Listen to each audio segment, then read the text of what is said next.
ॐ हरिः ॐ श्री गुरुभ्यो नमः। हरिः ॐ। ॐ शन्नो मित्रं शं वरुणः शन्नो भवत्वर्यमा शन्न इन्द्रो बृहस्पतिः शन्नो विष्णुरुक्रमः। नमो ब्रह्मणे नमस्ते वायो त्वमेव प्रत्यक्षं ब्रह्मासि त्वमेव प्रत्यक्षं ब्रह्म वदिष्यामि ऋतं वदिष्यामि सत्यं वदिष्यामि तन्मामवतु तद्वक्तारमवतु अवतु माम् अवतु वक्तारम्। ॐ शान्ति शान्ति शान्तिः। ॐ सहनाववतु सहनौ भुनक्तु सह वीर्यं करवावहै तेजस्विनावधीतमस्तु मा विद्विषावहै। ॐ शान्ति शान्ति शान्तिः। सदाशिवसमारम्भां शङ्कराचार्यमध्यमाम् अस्मदाचार्यपर्यन्तां वन्दे गुरुपरम्परां। श्रुतिस्मृतिपुराणानाम् आलयं करुणालयं नमामि भगवत्पादं शङ्करं लोकशङ्करं शङ्करं शङ्कराचार्यं केशवं बादरायणं। सूत्रभाष्यकृतौ वन्दे भगवन्तौ पुनः पुनः। ईश्वरो गुरुरात्मेति मूर्तिभेदविभागिने व्योमवद्व्याप्तदेहाय दक्षिणामूर्तये नमः। निधये सर्वविद्यानां विशदे भवरोगिणां गुरवे सर्वलोकानां दक्षिणामूर्तये नमः। ॐ नमः प्रणवार्थाय शुद्धज्ञानैकमूर्तये निर्मलाय प्रशान्ताय दक्षिणामूर्तये नमः। ॐ नमः श्रीशङ्करानन्द गुरुपादाम्बुजन्मने सविलासमहामोह ग्राहग्रासैककर्मणे।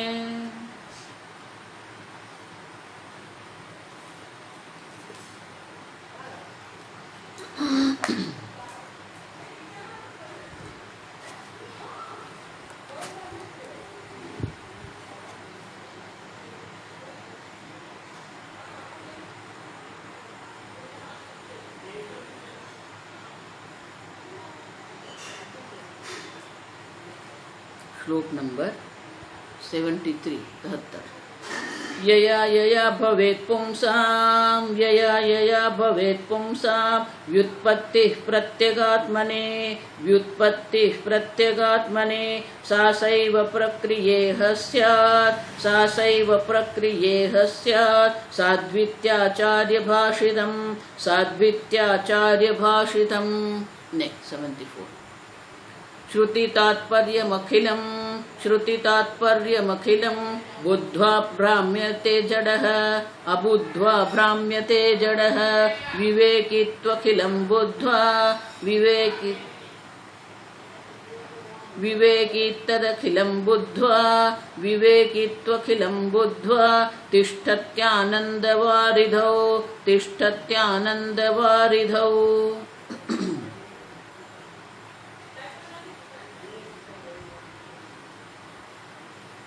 भारती तीर्थ मुनि अब ये कूटस्थ द्वीप प्रकरण का उपसंहार कर रहे हैं।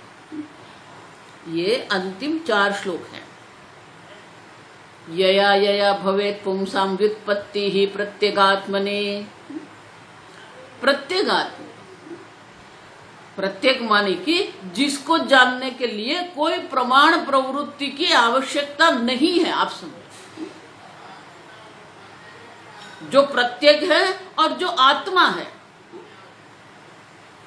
आप है, उनके लिए कोई प्रमाण की आवश्यकता नहीं है।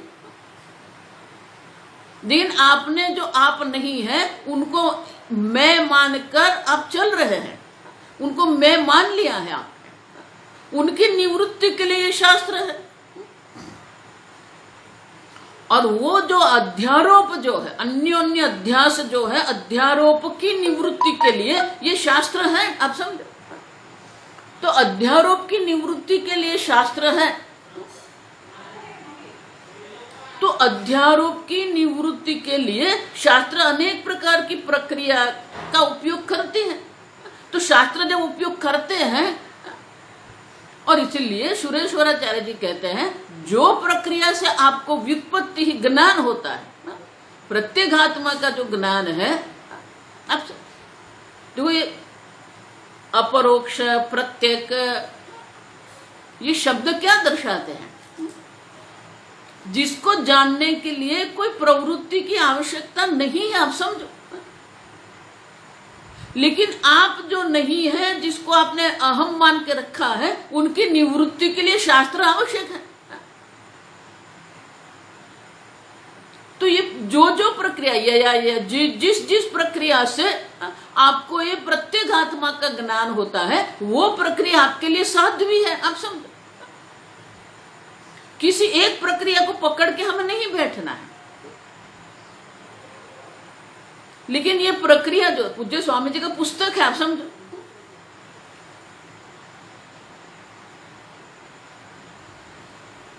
प्रक्रिया मानी मेथोडोलॉजी अंग्रेजी में कहते हैं। तो मेथोडोलॉजी ऑफ टीचिंग, ये उपदेश की जो प्रक्रिया है, उस उपदेश की प्रक्रिया को भी हमें समझना पड़ता है। लेकिन उपदेश की जो प्रक्रिया जो है, जो शास्त्र के द्वारा दिया गया है, और इसीलिए आगे के श्लोक में कहते हैं श्रुति तात्पर्यम अखिलम। अब श्रुति का तात्पर्य क्या है? श्रुति हमें क्या कहना चाहती है, उनका तात्पर्य, उनका उद्देश्य क्या है? श्रुति आपको कर्म का आदेश भी करती है, क्या नहीं करना वो भी आदेश करती है। अब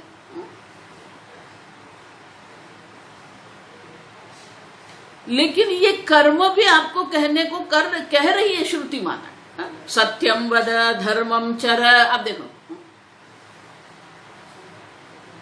तो श्रुति माता का तात्पर्य हमें देखना है।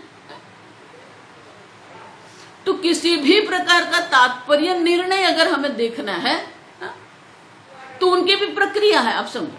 जिस प्रकार से उपदेश की प्रक्रिया है, उसी प्रकार से किसी भी ग्रंथ जो है, वो ग्रंथ का तात्पर्य क्या है, उनके लिए भी प्रक्रिया है, जिसको तात्पर्य निर्णय कहते हैं। देखो ये सब शब्द जो है ना, जिस प्रकार से तात्पर्य शब्द है, उनका एक लौकिक अर्थ, तात्पर्य माने उद्देश्य। लेकिन वेदांत में तात्पर्य शब्द एक पारिभाषिक शब्द है, टेक्निकल टर्म है। और वो निर्णय करने के लिए आपके पास वो समझना पड़ता है। उपक्रम उपसंहार है, अभ्यास अर्थवाद उपपत्ति ही। किसी भी ग्रंथ का तात्पर्य क्या है, वो निर्णय हम कैसे कर सकते हैं?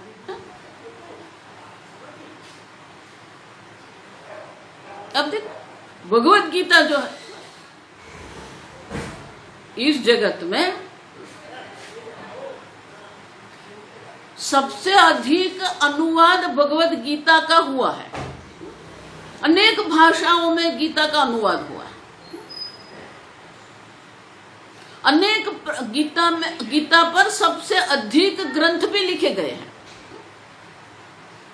अनेक महात्मा लोगों ने ग्रंथ लिखे हैं, अनेक पंडित लोगों ने, विद्वत लोगों ने भी ग्रंथ लिखे। अब गीता आधारित अनेक साहित्य भी उपलब्ध है। सबसे अधिक जो साहित्य है वो गीता का उपलब्ध है। लेकिन अधिकतर जो ग्रंथ जो है, वो ग्रंथ लिखने वाले जो है, उन्होंने कभी ये परंपरा से गीता का अध्ययन नहीं किया है। आप समझते हैं? वो अनुवाद पढ़ के अपने हिसाब से लिख देते हैं। अब मूल ग्रंथ जो है, मूल ग्रंथ का तात्पर्य क्या है? अब तो भगवत गीता का तात्पर्य क्या है? गीता में अर्जुन को भगवान जो कह रहे हैं, भगवान ने दूसरे अध्याय से उपदेश का आरंभ किया, दूसरे अध्याय के 11वें श्लोक से। तो ये 17 अध्याय जो है, वो 17 अध्याय में भगवान ने जो कहा है उनका तात्पर्य क्या, भगवान का तात्पर्य क्या है? तो हर एक व्यक्ति अपने अपने हिसाब से लिखते हैं गीता के बारे में। कोई भक्ति प्रधान ग्रंथ लिखते हैं, कोई कर्म प्रधान ग्रंथ लिखते हैं। आप देखो, सब अपने अपने हिसाब से लिखते रहते हैं। लेकिन भगवत गीता का तात्पर्य क्या है? श्रुति तात्पर्य, आप समझो, श्रुति माता का तात्पर्य क्या है? भगवत गीता, उपनिषद, ये सब जो है, सबका तात्पर्य भी क्या है?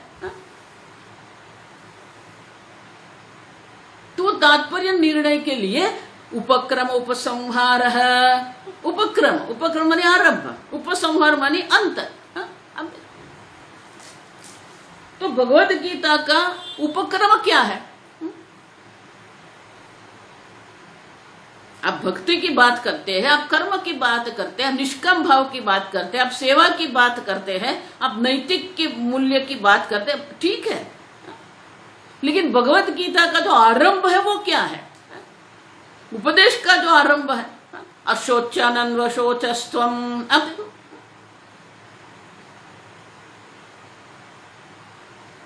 शास्त्र में से प्रतिज्ञा वाक्य कहते हैं।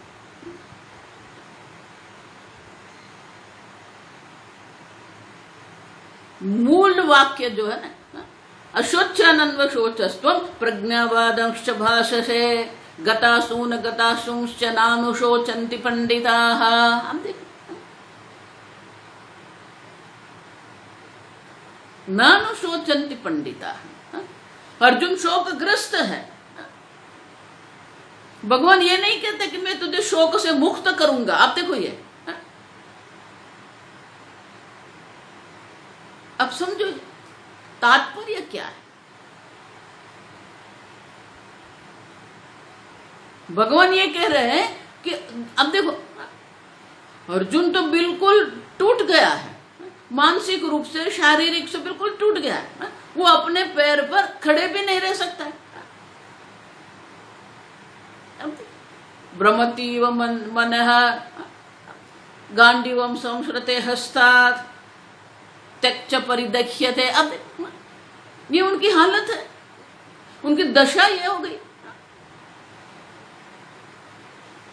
शोक संविघ्न मानसः, उनका मन शोकग्रस्त है। शोक महोदव निमग्नः। अब शंकराचार्य जी क्या कहते हैं? शोक सागर में डूबा हुआ है ये अर्जुन। अब ये शोक से उनकी निवृत्ति, उनको शोक से निवृत्त होना है उसे। अब देखो, शोक की निवृत्ति करनी उसे। और भगवान को कह देता है, नहीं प्रपश्यामि ममापनुद्य यच्छोकमुच्छोषणम् इंद्रियाणाम्। ये जो शोक है, यह शोक मेरे इंद्रियों को शोषित कर रहा है, मेरे मन को शोषित कर रहा है। लेकिन वो शोक की निवृत्ति का उपाय मैं ये जगत में नहीं देख रहा, नहीं प्रपश्यामि। आप देखो,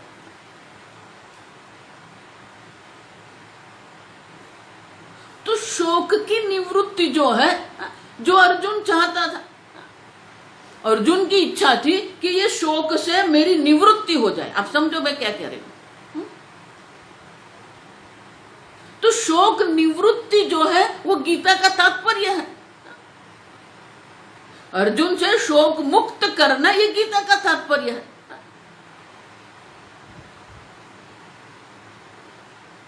आप समझे? वो शोक की मुक्ति करना है। और भगवान कहते क्या है? अशोचानंद शोचस्त्वं प्रज्ञावादांश्च भाषसे। अर्जुन, जो शोक करने योग्य नहीं है उनके लिए तू शोक कर रहा है। अब देखो, माने भगवान ये कह रहे हैं कि शोक संभव ही नहीं आते।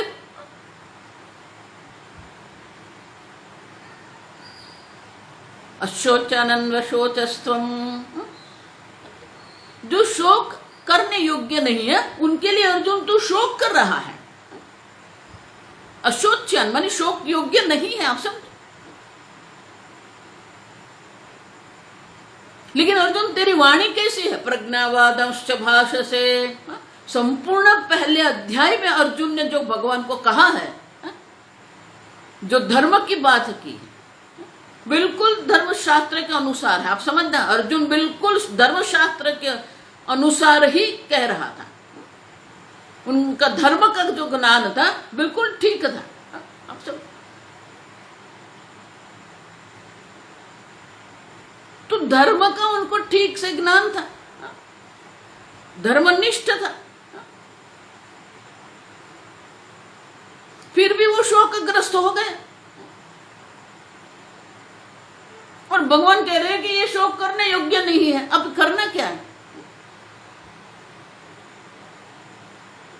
गतासून गतासुंश्च, जिसके प्राण निकल गए, असुन माने प्राण,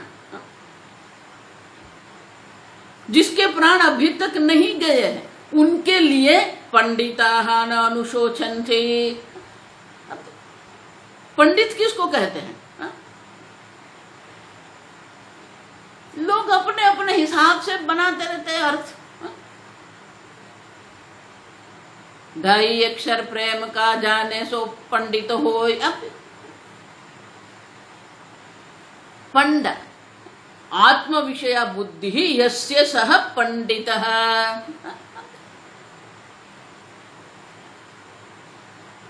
पंडित शब्द का अर्थ है जो इसको आत्मज्ञान हुआ है। पंडा आत्म विषया बुद्धि।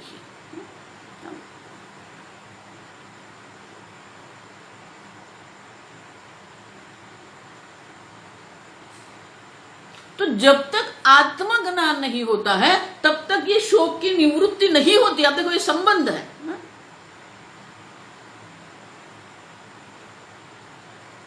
पंडिताः न अनुशोचन्ति, जिसको आत्मज्ञान हो गया है वो शोक नहीं करते हैं। तो इनका अर्थ यह क्या हुआ? जब तक आत्मज्ञान नहीं होता है, जब तक प्रत्यगात्मा की व्युत्पत्ति नहीं होती है, तब तक शोक की निवृत्ति संभव नहीं है। आप समझो।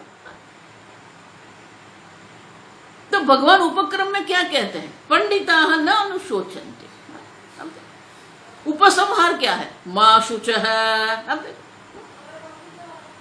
सर्वधर्मान् परित्यज्य मामेकं शरणं व्रज अहं त्वा सर्वपापेभ्यः मोक्षयिष्यामि मा शुचः।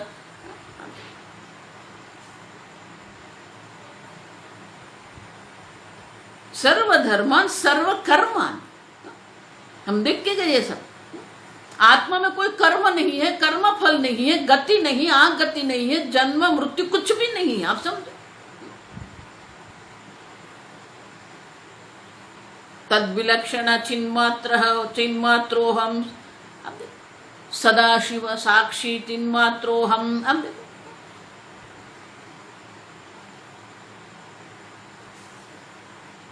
तो जब तक ये एक अद्वितीय कूटस्थ चैतन्य का ज्ञान नहीं होता है तब तक ये शोक रहेगा। तो गीता का तात्पर्य शोक निवृत्ति है।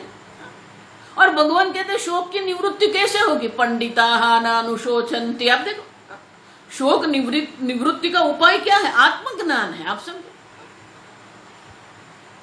लोग कर्म प्रधानता से, सेवा की प्रधानता से, भक्ति की प्रधानता गीता लिखते रहते हैं, लेकिन गीता का तात्पर्य क्या है? अब देखो, अभ्यास, अभ्यास माने वो अभ्यास, हम सामान्यतः अभ्यास का अर्थ कहते हैं अध्ययन करना। हा? संस्कृत में अभ्यास का होता है जिसको हम बार बार पुनः पुनः करते हैं, उसको अभ्यास कहते हैं। तो भगवान कहते हैं न त्वं शोचितुम अर्हसि, नानु शोचितुम अर्हसि। अब जब तक ये ब्रह्म ज्ञान नहीं होता है, हा? जन्म कर्म च मे दिव्यम यो यम वेत्ति तत्वतः,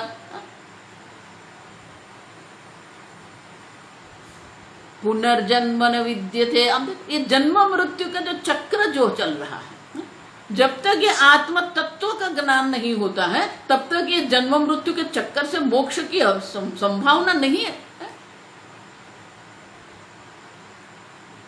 पुनः पुनः भगवान कहते हैं आ ब्रह्म भुवनान लोकान पुनरावर्तिनो अर्जुन माम उपेत्यत कौन्तेय पुनर्जन्म न विद्यते।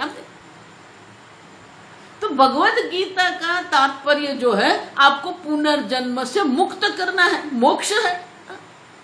गीता का तात्पर्य जो है वो मोक्ष है, लेकिन मोक्ष का साधन क्या है? आत्मज्ञान है।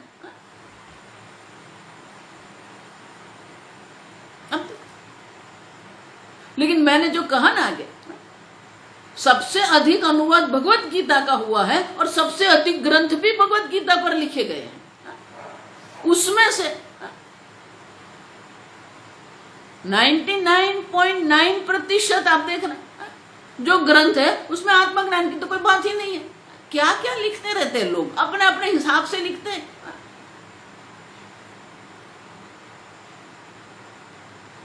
और गांधी जी कह के गए, जब भी मुझे कुछ कोई समस्या हो गई मैंने गीता खोल के पढ़ ली, मुझे समस्या का हल मिल गया। अब देखो समस्या का समाधान हो गया। तो ये लौकिक जगत के लिए है ये जगत गीता। आप सुन, शोक की निवृत्ति के लिए भगवत गीता है और शोक की निवृत्ति आत्मज्ञान से है। तो भगवत गीता का ये तात्पर्य है। अभ्यास, अभ्यास भी दृष्टांत भी देते,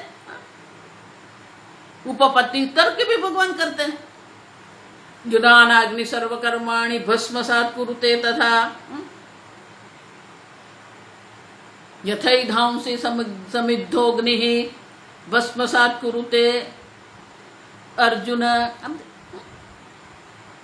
नहीं ज्ञानेन सदृशं पवित्रमिह विद्यते। अर्थवाद, ये प्रशंसा भगवान कर रहे हैं ज्ञान की। ज्ञानी तु आत्मैव मे मतम उदाराः एव ते सर्वा। ये सब है मेरे सब भक्त जो आर्त है अर्थार्थी जिज्ञासु सब मेरे भक्त है। उदारा ये सब श्रेष्ठ है, लेकिन वो सब में ज्ञानी तो आत्मैव मे मतम प्रियो ही ज्ञानी इत्यर्थः अत्यर्थः। ज्ञानी मुझे अत्यंत प्रिय है। तो ये ज्ञान की प्रशंसा है, आप सब अर्थवाद है। और भगवान तर्क करते हैं जिस प्रकार से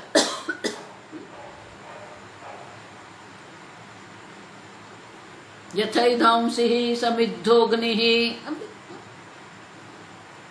सम्यक रूप से जो प्रज्वलित हुआ अग्नि जो है, जिस प्रकार से सभी प्रकार का ईंधन, लकड़ी सूखी है, अब देखो थोड़ी गीली है, लेकिन अगर अच्छी तरह सम्यक रूप से प्रज्वलित हुआ है अग्नि तो सबको क्या करे? भस्मसात करते, राख बना के रख दे। उसी प्रकार से ज्ञानाग्नि सर्वकर्माणि भस्मसात कुरुते तथा। अब उसी प्रकार से ये ज्ञान रूपी अग्नि जो है सर्व प्रकार के कर्म का भस्म कर देता है। और जब तक कर्म है तो जन्म मृत्यु रहेगा, लेकिन जब कर्म ही भस्म हो गए तो जन्म मृत्यु की कोई संभावना नहीं, मोक्ष की प्राप्ति। तो तर्क के द्वारा भगवान हमें बोध कराते हैं कि ज्ञान के द्वारा ही मोक्ष की संभावना है।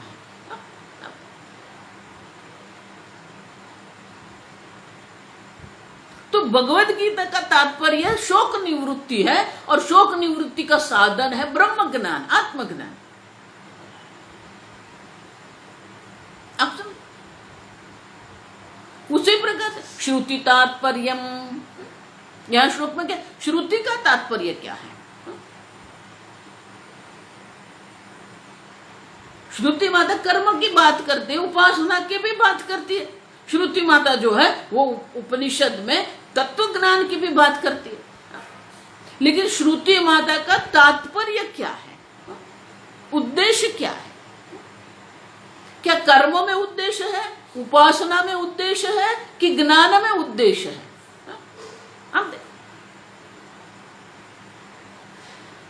तो श्रुति माता स्वयं कहते यद्यथा कर्मचितः लोकः क्षीयते। अब देखो, श्रुति माता स्वयं कहती है आप कर्म करो, लेकिन कर्म हमारे जीवन का लक्ष्य नहीं है। क्यों? जिस प्रकार से कर्म के द्वारा इस जगत में अब जो जो भी संचित करते हो, क्षीयते, ये सब हमारे सबका अनुभव है। कितना भी धनोपार्जन हम करते हैं, क्षीयते, महीने का अंतिम दिन आता है, क्षीयते, खत्म।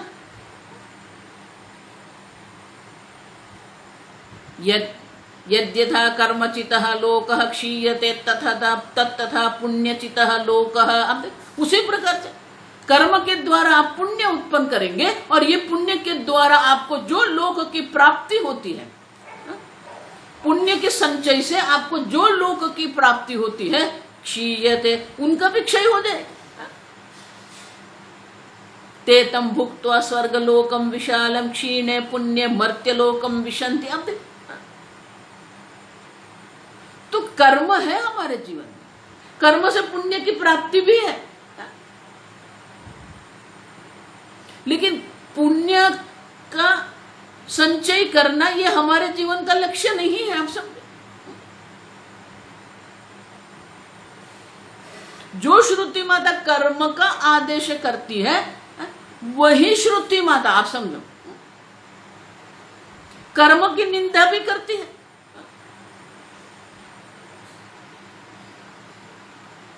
परीक्ष्य लोकान कर्मचितः। अब बहुत सारे मंत्र हैं जो हमें कर्म की मर्यादा दर्शाते हैं।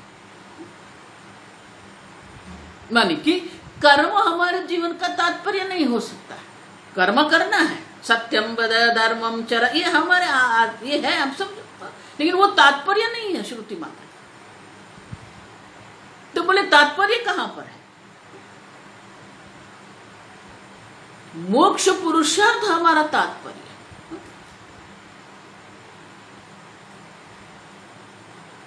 नारद जी भी सनत कुमार के पास गए, भगवान हम शोचामि शोकस्य पारम तारयतु। आप देखो,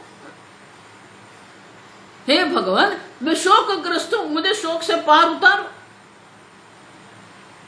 सनत कुमार ने कहा मेरे पास क्यों आए आप? नारद जी कहते हैं मैंने सुना है आत्मवित्त रति शोकम। अब देखो ये संबंध, आत्मवित्त, आत्मज्ञानी जो है वो शोक को पार कर जाता है। अब ये संबंध देखो आप।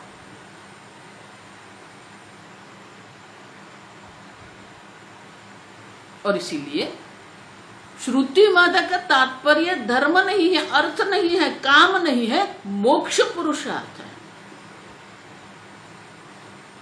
भागवत का तात्पर्य भी वही है, आप समझना, ऐसा मत मानना। आजकल ये जो भागवत कथा करते रहते हैं ना, धर्मस्य ही अपवर्गस्य। अब देखो ये धर्म भी किसके लिए है? पुण्य के संचय के लिए है, पुण्य के उपार्जन के लिए नहीं।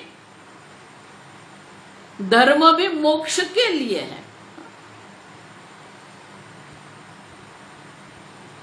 अर्थ क्या भोग के लिए है? नहीं, अर्थ धर्म के लिए है। जब तक आपके पास संपत्ति नहीं होगी, आप धर्म कार्य कैसे करेंगे? यज्ञ कैसे करेंगे? दान कैसे करेंगे? आप सेवा कैसे करेंगे? आप तो अर्थ जो संपत्ति जो है वो धर्म के लिए है, भोग के लिए नहीं है। भोग मानी काम। तो बोले कि भोग किसके लिए है? भोगस्य तो जीवनाय, ये जीवन जीने के लिए है। लेकिन जीवन किसके लिए है? अब समझ रहे हो? अब श्रुति देखिए, स्मृति देखिए, अब पुराण देखिए। मनुष्य जीवन का तात्पर्य एकमात्र ये संसार सागर पार करना है, मोक्ष प्राप्ति है। तो श्रुति का तात्पर्य मोक्ष पुरुषार्थ में है। आप समझो? और वो मोक्ष पुरुषार्थ की जो सिद्धि है वो आत्मज्ञान से है। और इसलिए कहते हैं श्रुति तात्पर्यम अखिलम। अखिल संपूर्ण श्रुति का जो तात्पर्य जो है वो तो मोक्ष पुरुषार्थ में है। लेकिन अबुद्ध्वा, श्लोक में देखो, श्रुति तात्पर्यम अखिलम अबुद्ध्वा, वो जानते नहीं है। भ्रामयते जड़ है, जड़ बुद्धि है, मंद बुद्धि लोग जो है, बाह्य जगत की दृष्टि से वो लोग बहुत विद्वान है, बाह्य जगत की दृष्टि से वो सिद्ध है, बाह्य जगत की दृष्टि से बहुत धनवान है वो लोग। लेकिन तत्व ज्ञान की दृष्टि से देखते हैं, शास्त्र की दृष्टि से अगर हम देखते हैं, भ्रामयते जड़ है। अब देखो, श्रुति का तात्पर्य न जान के अबुद्ध्वा,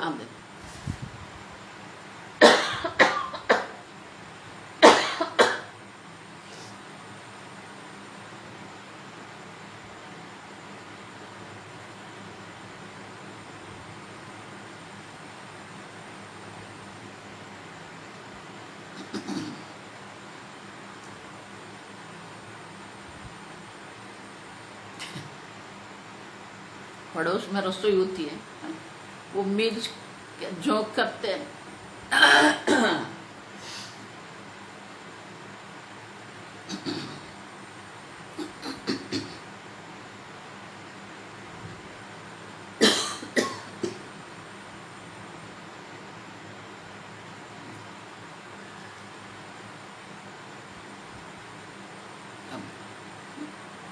अबुद्ध्वा, न जान के। श्रुति क्या, श्रुति का कहने का उद्देश्य क्या है वो जानते ही नहीं है।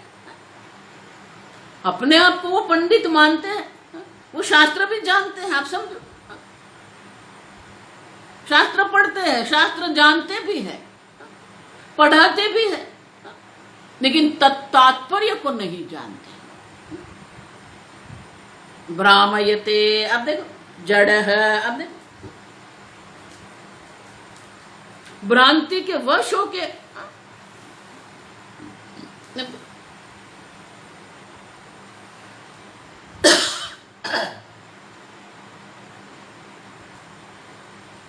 मिर्ची लग गई।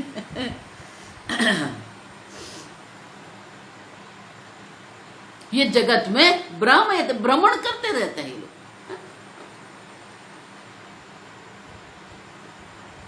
अब समझो, क्योंकि श्रुति का तात्पर्य जानते ही नहीं। जो लौकिक लोग जो है, कर्मठ लोग जो है, जिनको शास्त्र में कोई रुचि नहीं है, उनको अर्थ और काम से अधिक कुछ नहीं दिखता है, उनकी बात हम नहीं कर रहे, वो तो वैसे ही है। लेकिन जो शास्त्र का अध्ययन करते हैं, जो शास्त्र जानते भी हैं, वो भी शास्त्र का तात्पर्य नहीं जानते। इसलिए मैंने कहा कि भगवत गीता पर पुस्तक तो अनेक लिख दिए, लेकिन तात्पर्य गीता का जो है पंडिताः न अनुशोचन्ते।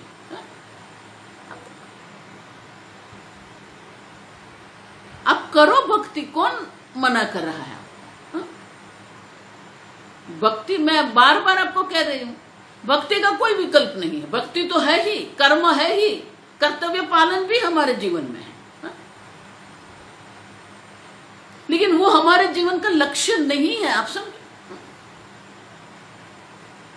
वो लक्ष्य न जान के, अबुद्धवा, श्रुति का तात्पर्य न जान के, अबुद्धवा। देखो, भ्रामयते जड़, जड़ लोग है ये, क्योंकि श्रुति का तात्पर्य वो नहीं जानते। ये उन जड़ मानी उनकी बुद्धि की जड़ता, आप समझो, बाह्य जड़ता नहीं है। बाह्य रूप से तो बहुत चेतन है, बहुत पंडित है, बहुत प्रसिद्ध है वो लोग।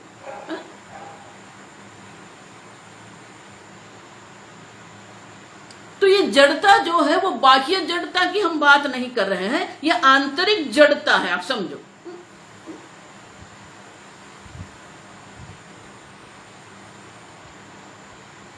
देखो, हम आगे सब देख के गए कि आप जड़ का चिंतन करेंगे, आप स्थूल का चिंतन करेंगे तो आपकी बुद्धि जड़ ही होने वाली। आप सूक्ष्म का चिंतन करेंगे तो आपकी बुद्धि सूक्ष्म बनेगी ना। तो ये बुद्धि की जो जड़ता है, बुद्धि की जड़ता के कारण बाह्य दृष्टि से विद्वान होते हुए भी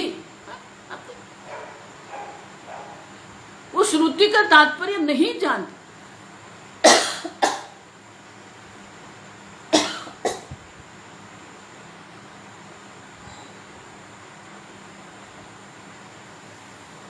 ये सूखे मिर्च का जो करते हैं ना तड़का,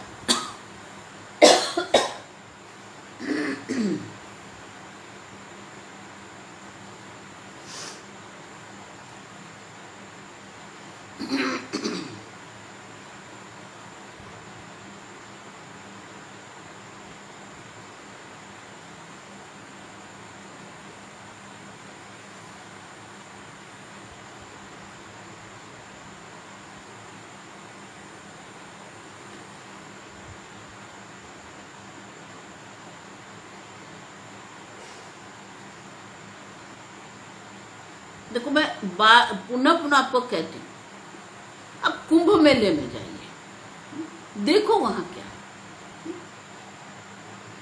जो कर्मठ है, जो संसारी लोग हैं, वो तो ऐसे ही जीवन जी रहे हैं। वो नवरात्रि का उपवास भी, अभी नवरात्रि चल रही, वो नवरात्रि का उपवास भी करेंगे, गणपति का उत्सव भी करेंगे, आरती करेंगे, अब देखो सब करते हैं वो। लेकिन मनुष्य जीवन के लक्ष्य से उनका कोई संबंध नहीं है। वो तो वैसे ही है और वैसे ही रहने वाले हैं, उनकी बात ही नहीं हम करते। लेकिन जो श्रुति पढ़ रहे हैं या जिसने इस संसार से वैराग्य करके सब छोड़ के बैठ गए हैं,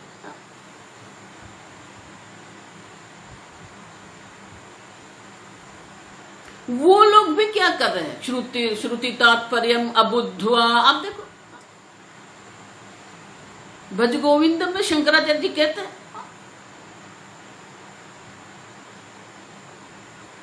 कि बिल्कुल साधु जीवन उन्होंने अपना लिया है, फिर भी जो श्रुति का तात्पर्य जो है, मनुष्य जीवन का जो लक्ष्य है, वो लक्ष्य की सिद्धि वो नहीं कर रहे हैं।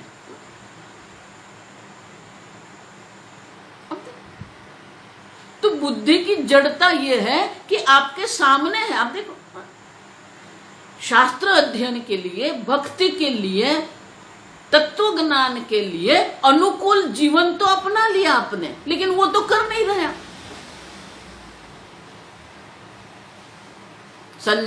सन्न्यस्य श्रवणम कुर्यात्। अब देखो,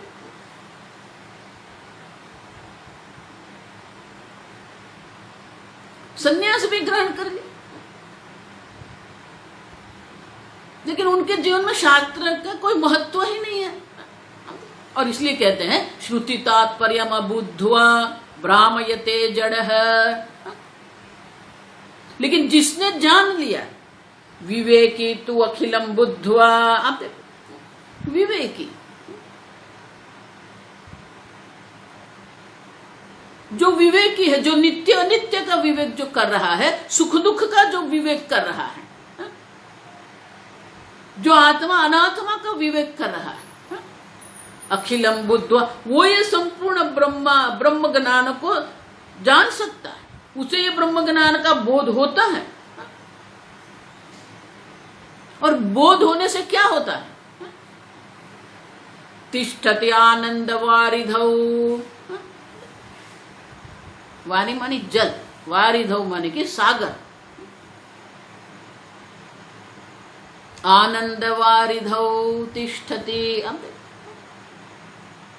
जो जड़ है, श्रुति का तात्पर्य नहीं जानते हैं, ये जगत में वो भ्रमण करते रहते हैं, जन्म मृत्यु के चक्र में घूमते रहते हैं। लेकिन जो विवेकी जन है, परीक्ष्य लोकान कर्मचितान, ये विवेकी है। नास्ति अकृत कृते, ये कर्म किसी भी प्रकार से माने ये मोक्ष के लिए उपयोगी नहीं है। कल देखा, यदा ते मोह कलिम बुद्धिर्व्यतितरिष्यति तदा गंतासि निर्वेदम, उनको वैराग्य, कर्म से ही वैराग्य हो जाता है। देखो दूसरे अध्याय में भगवान कर्म की भी निंदा करते हैं। यामिमां पुष्पितां वाचां प्रवदन्ति अविपश्चितः वेदवादरतः पार्थः।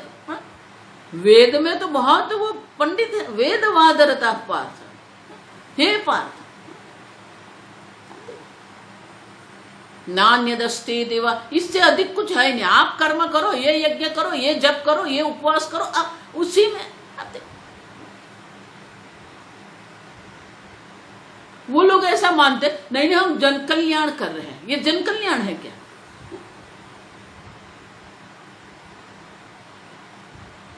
श्रोतव्य से श्रुतस्य, श्रुति में जो कुछ कहा है, जो कहने, जो श्रवण करने योग्य जो है, वो सबसे उनको वैराग्य होता है। श्रुति जितने कर्म की बात कर रहे हैं, जितने उपासना सिद्धि की बात है, सबसे उनको वैराग्य होता है। तो विवेक से ही वैराग्य की उत्पत्ति होती है, आप समझना। ये विवेक जन्य वैराग्य की हम बात करते हैं। शास्त्र में अनेक प्रकार के वैराग्य की बात है। श्मशान वैराग्य, अब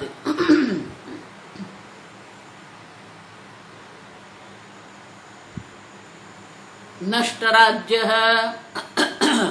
व्याधिग्रस्त,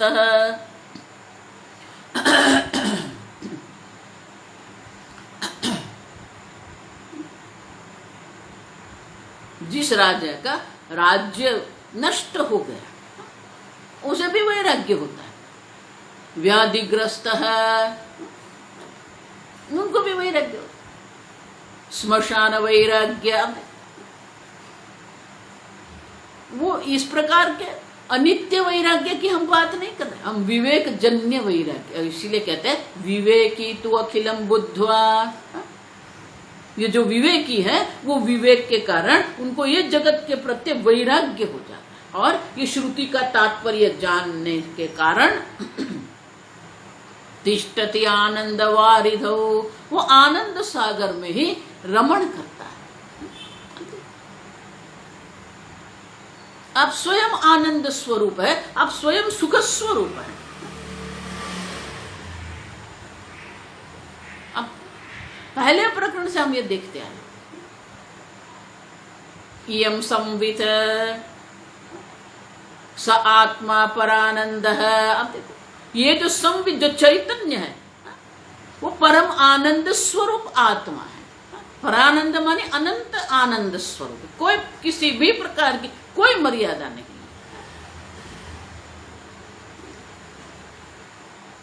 और इसलिए ये प्रकरण के उपसंहार में भारती तीर्थ मुनि कहते हैं कि जिसने श्रुति का तात्पर्य नहीं जाना है, वो लोग ये जगत में परिभ्रमण करते रहते हैं। लेकिन जिसने ये तात्पर्य को, विवेकी जो है, विवेक के कारण वैराग्य है, वैराग्य से वो शास्त्र अध्ययन करते हैं,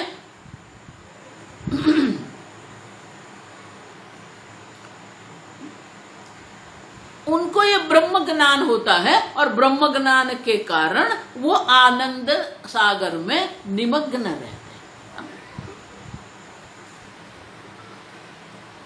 दो हुआ ना। गीता की बात किया तब कहा, शंकराचार्य जी क्या कहते हैं?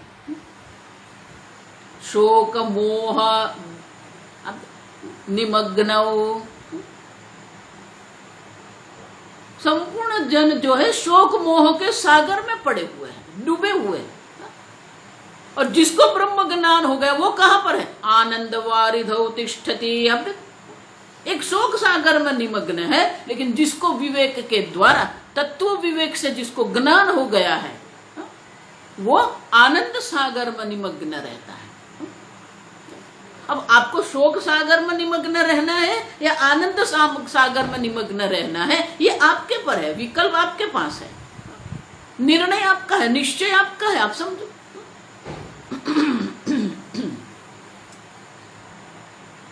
तो बोले कि ये आनंद सागर में कैसे निमग्न रहते हैं?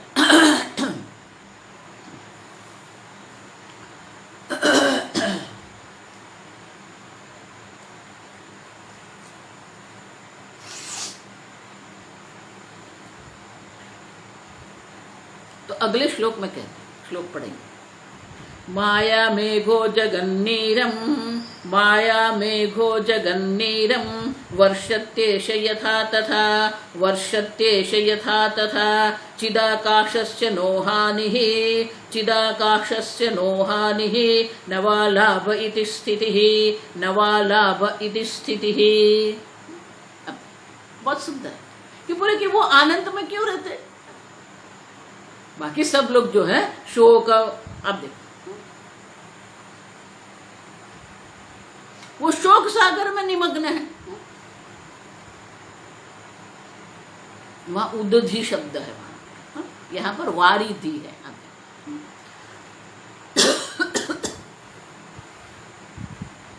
उदधि का अर्थ भी सागर ही है।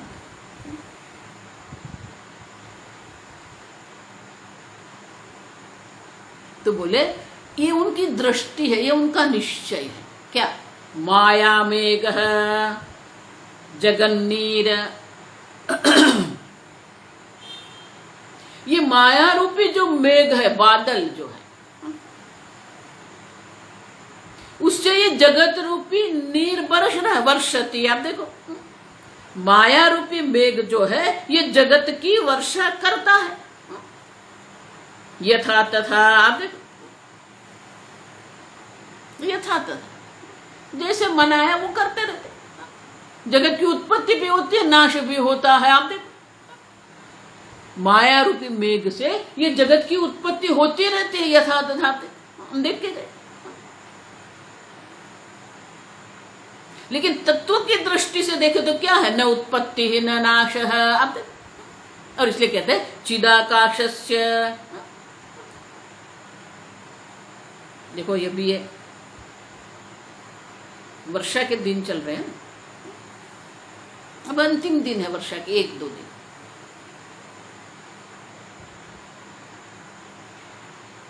शरद ऋतु का आरंभ हो गया। देखो, तो वर्षा के दिन में क्या होता है? मेघ से जल की वर्षा होती है।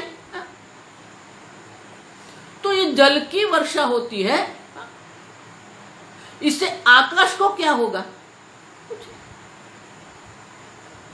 अब समझ, कितने भी मेघ बनते रहे, कितने भी मेघ से जल की वर्षा होती है, कितने भी चक्रवात आएंगे और बहुत सारे धूल भी उड़ती है, लेकिन आकाश को कुछ होता है? नहीं, कुछ नहीं होता। आकाश असंग है।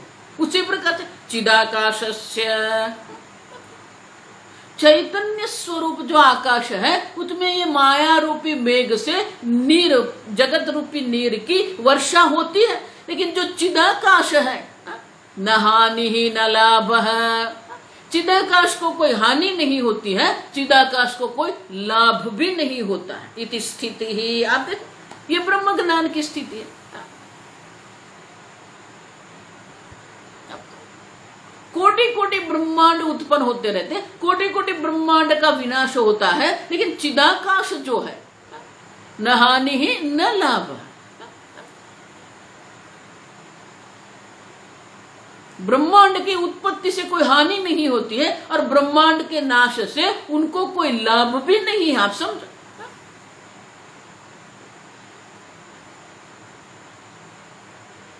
और इसीलिए माया मेघो जगद नीरम वर्षत्येष यथा तथा यथा, वो अपने कर्म के आधार पर वो वर्षा करती रहती है माया।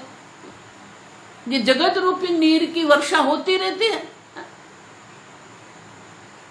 चिदाकाश से उसे कोई संबंध नहीं है। हम देख के गए, न उत्पत्ति ही न निरोध न उत्पत्ति ही, न बद्ध न मुक्त, न बद्ध न साधक न मुमुक्षु न वै मुक्ति ही, कुछ भी। तो ब्रह्मज्ञानी अपने आनंद स्वरूप में स्थित इसलिए है, इति स्थिति ही, आप देखो, क्योंकि ये जो कुछ भी हो रहा है वो माया सब कर रही है, लेकिन चिदाकाश की दृष्टि से कुछ भी नहीं होता है।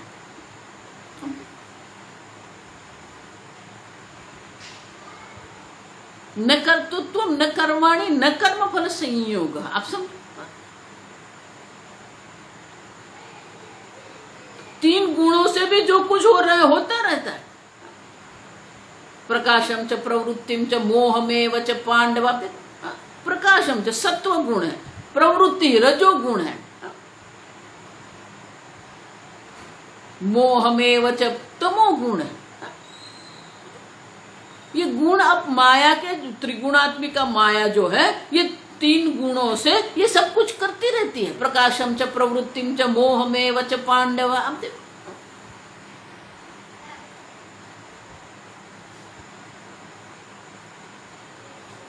न द्वेष्टि प्रवृत्तानि, उनकी प्रवृत्ति होती है तो कोई द्वेष नहीं करता। निवृत्तानि च न कांक्षति, अब देखो, उनकी निवृत्ति की भी वो इच्छा नहीं करते, है ही नहीं। अब देखो, इति स्थिति ही, ये इनकी स्थिति है। आप सब देखो, इसलिए कहते चिदाकाश किसी का भी विरोध नहीं करता। आप भी विरोध करना बंद करो। इस जगत में भी अगर आपको सुखी होना है ना, तो ये आग्रह, ये विरोध, दोष दृष्टि छोड़ दो। जो जैसा है ना ऐसा उसको छोड़ दो। हम नहीं छोड़ सकते। हम दुखी इसलिए हो रहे हैं कि पूरे जगत को हमारे मन में रख के हम ये कर रहे हैं। छोड़ दो, जो जैसा है वैसा आप छोड़ दो। आप समझ रहे? न द्वेष्टि प्रवृत्तानि निवृत्तानि च न कांक्षति, उनकी प्रवृत्ति से उनको द्वेष भी नहीं है और निवृत्ति की इच्छा भी वो नहीं कर रहे हैं। हो रहा है तो होने दो। क्यों? माया मेघ है, ये माया का कार्य है। स्वभावस्तु प्रवर्तते, भगवान यही कहते हैं। सब अपने अपने स्वभाव से, अपने अपने प्रकृति के अनुसार सब कर्म कर रहे हैं, सब अपना जीवन। आप छोड़ दो उनको, आप अपने आनंद में रहो।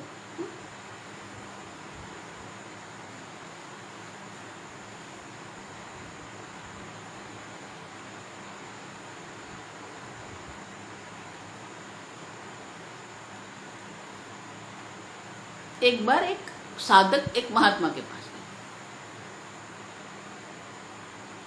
तो बोले कि बाबा जी, ये मेरे आसपास जो लोग रहते हैं ना, वो मुझे बहुत परेशान करते, विक्षिप्त करते हैं।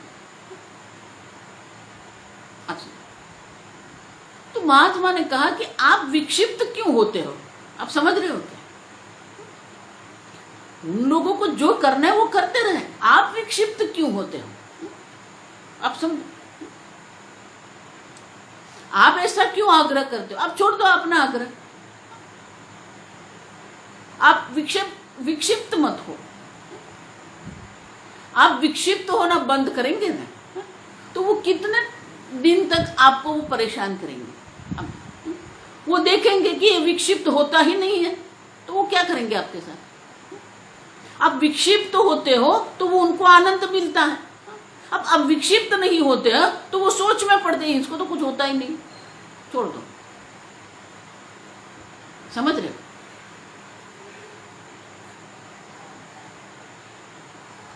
हमें विक्षिप्त होने की कोई आवश्यकता नहीं, जिसको जो करना है कर। आप अपने में रहो, लेकिन हम नहीं छोड़ सकते ना, ये तो समस्या है हम, इसलिए अगला ध्यान दीप आएगा। भगवान ध्यान के लिए पहली शर्त क्या रखते हैं आप देखो, 5वें अध्याय हम देखेंगे। 5वें अध्याय के अंतिम श्लोक में भगवान संक्षेप में ध्यान क्या है वो दर्शाते हैं। ध्याता के सद्गुण क्या है, ध्येय क्या है, और ध्यान की प्रक्रिया क्या है, 3 श्लोक में भगवान दर्शा देते हैं। अब सुनिए, तो ध्याता के लिए पहली शर्त भगवान क्या लिखते हैं, कहते हैं,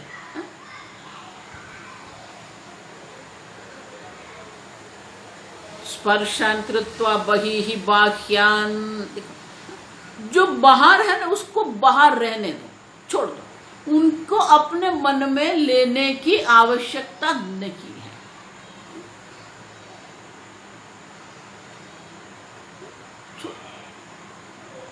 स्पर्शान कृत्वा बहिः बाह्य, स्पर्शान माने विषय, 5 इंद्रिय के 5 विषय जो बाहर है उसको बाहर कर दो। आप बोल रहे हो कि वो बाहर है, फिर बाहर कर दो क्यों बोल रहे हैं? क्योंकि आपने उसको अंदर करके रखा है, समझ रहे? बहिः बाह्य, वो बाहर है, उसको बाहर रहने दो, लेकिन हम सब अपने मन में रख के चलते हैं।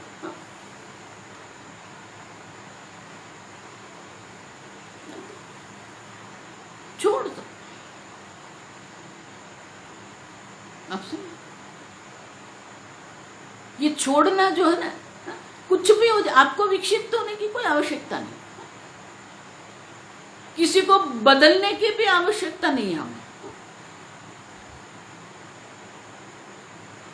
जो जैसा, हम इतना मन में विरोध लेके बैठे हैं ना, ये ऐसा क्यों है, ऐसा क्यों करता है, ठीक, स्वभावस्तु प्रवर्तते। अगर आपको भी आनंद सागर में निमग्न होना है तो जो हो रहा है उसको होने दो। क्यों? चिदाकाशस्य न हानि न लाभ, समझ रहे? क्योंकि चैतन्य स्वरूप आप जो स्वतः सिद्ध स्व प्रकाश चैतन्य जो आत्मा आप है, उनमें कोई न हानि है न लाभ है। आप देखो, उनकी प्रवृत्ति से आपको दुख नहीं होता है, उनकी निवृत्ति से आपको सुख मिलेगा ऐसा नहीं है। आप समझो, जो जैसा है वैसा उनको छोड़ दो। अगर आपको आनंद में रहना है तो ये पहली शर्त है। और एक बार आप ब्रह्म ज्ञान में निष्ठ हो गए,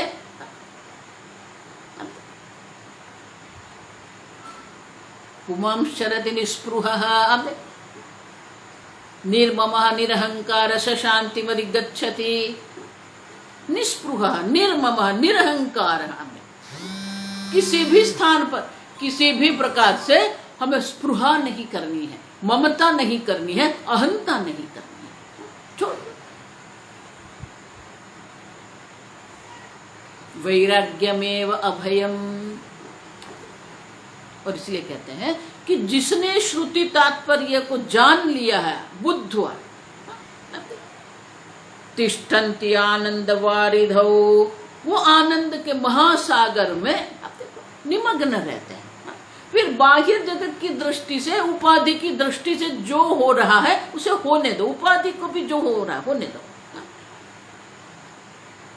ये उपाधि विकारी है तो होना ही है, आप समझो। आप उनके साक्षी चैतन्य, तद विलक्षण चिन्मात्रोहम साक्षी सदा शिव। आप देखो वो वाक्य जो है याद रखो, तद विलक्षण साक्षी चिन्मात्रोहम सदा शिव। चैतन्य स्वरूप आप सदा शिव, सदा आनंद स्वरूप है, और उसमें स्थिति हो जाए। जो विवेकी है, जो तत्व विवेक करता है, उसकी आनंद महासागर में स्थिति हो जाती है। और इसीलिए जन्म मरण के भ्रमण में, परिभ्रमण में वो पड़ता नहीं है, वो अपने आनंद में ही स्थित रहता है। आगे हम कर देंगे।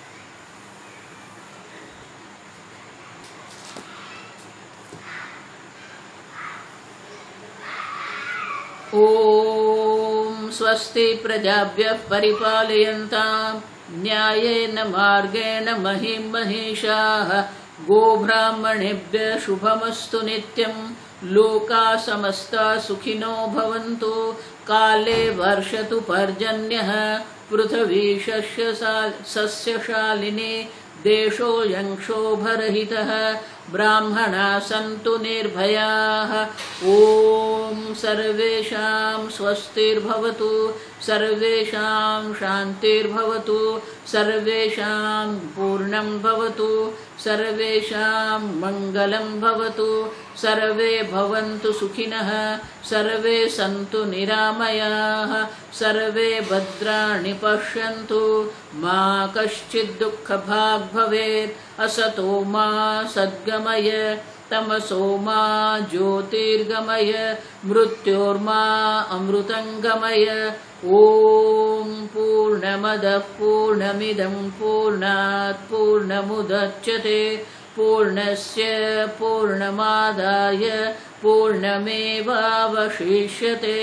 ॐ शान्ति शान्ति शान्तिः। हरिः ॐ श्री गुरुभ्यो नमः। हरिः ॐ।